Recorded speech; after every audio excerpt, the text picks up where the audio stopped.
Why do we feel so anxious about life?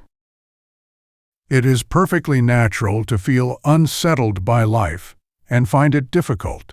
Life is, by its very nature, unstable and constantly changing. As a result, we inevitably experience unease and hardship. When people are asked why they practice, surprisingly, many say it is because they feel anxious about the future. But the future is, by its very nature, uncertain. There is nothing in life that is completely certain. Uncertainty is simply the nature of life. All we can really choose is whether to experience that uncertainty as unease or simply recognize it for what it is. How can we become free from this anxiety? The first step is to accept that life is, by its very nature, unstable and uncertain. Yet most people, in their attempt to escape anxiety, keep chasing the honey of pleasure. Those who chase that honey can be divided into three groups.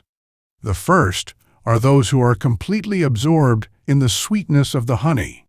They may seem happy, but in truth, they are the ones to be pitied most, for they do not even have the space to pause and reflect on the impermanence of life. The second are those who suffer because the honey they were enjoying has been taken away. Although they are in pain now, they are in fact the fortunate ones. Having lost their honey, they begin to realize, life doesn't always go the way I want. That realization awakens an interest in the true nature of life. This very suffering becomes a powerful motivation to walk the path of truth. The third are those who enjoy the honey while remaining aware of impermanence. They enjoy its sweetness, yet they recognize inherent emptiness of life. These are the people who live without ever losing sight of the true nature of life. They are truly the noble ones. If we accept the impermanence of life, will we become free from suffering? Simply thinking, life is empty and impermanent, is not spiritual practice. It is merely philosophy.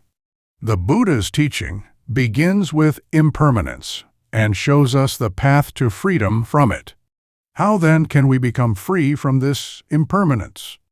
The key is authenticity. This may sound obvious, but without authenticity in your practice, how could you ever become free from the fundamental suffering of life? Yet, authenticity in practice is not something that comes easily. It is possible only when you have deeply understood and accepted the emptiness and impermanence of life.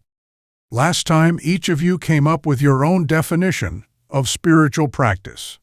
How much authenticity is really reflected in the definition you gave?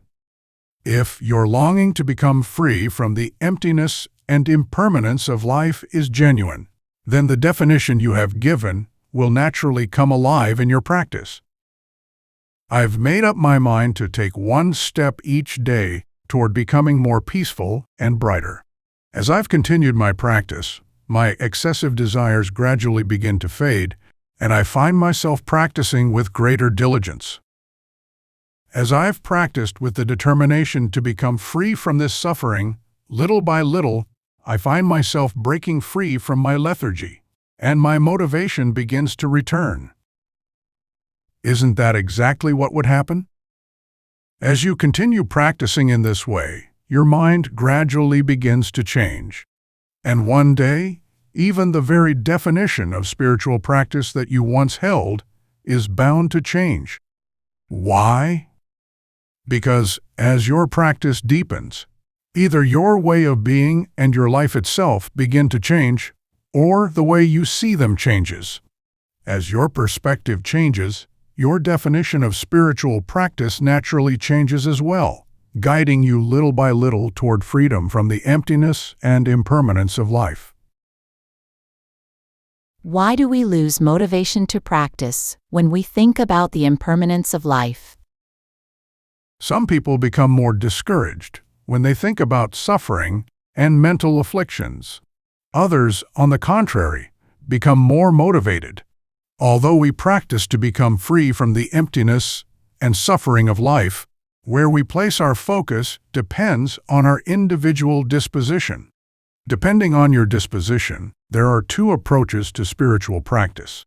One focuses on becoming free from unwholesome qualities, such as mental afflictions, karmic obstacles, and ignorance.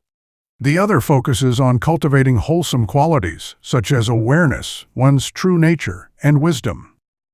Think about what naturally motivates you. I want to become free from suffering. I want to resolve my karmic obstacles. I want to free myself from ignorance. Do these words wake you up and fill you with energy? If so, then an approach centered on overcoming unwholesome qualities may suit you best. Or perhaps these words resonate more deeply with you. I want to be fully present in this moment. I want to follow the flow of my true nature. I want to cultivate wisdom. I want to cultivate inner peace. Do those words fill you with hope and enthusiasm?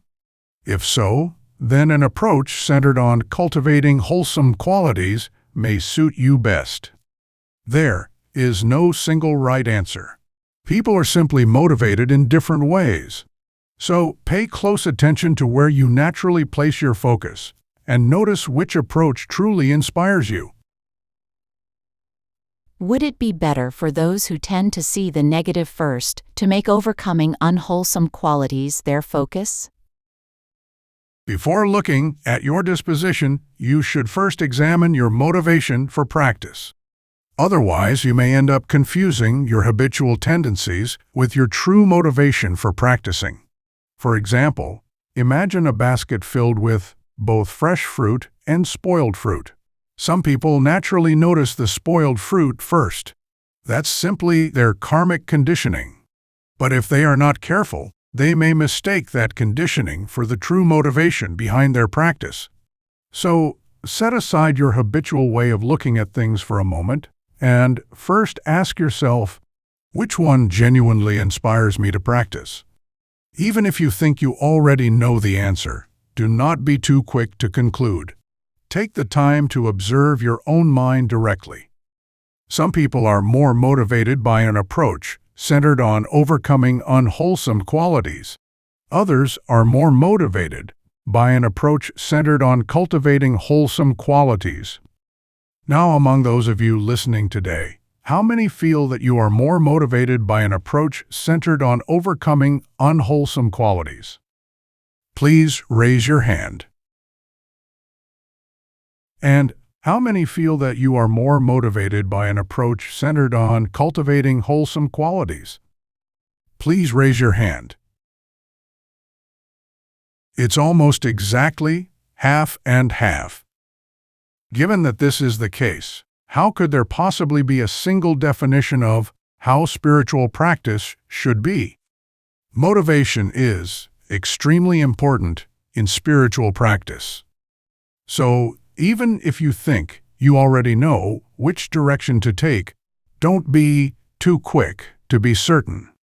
Instead, take a close look at which direction is right for you.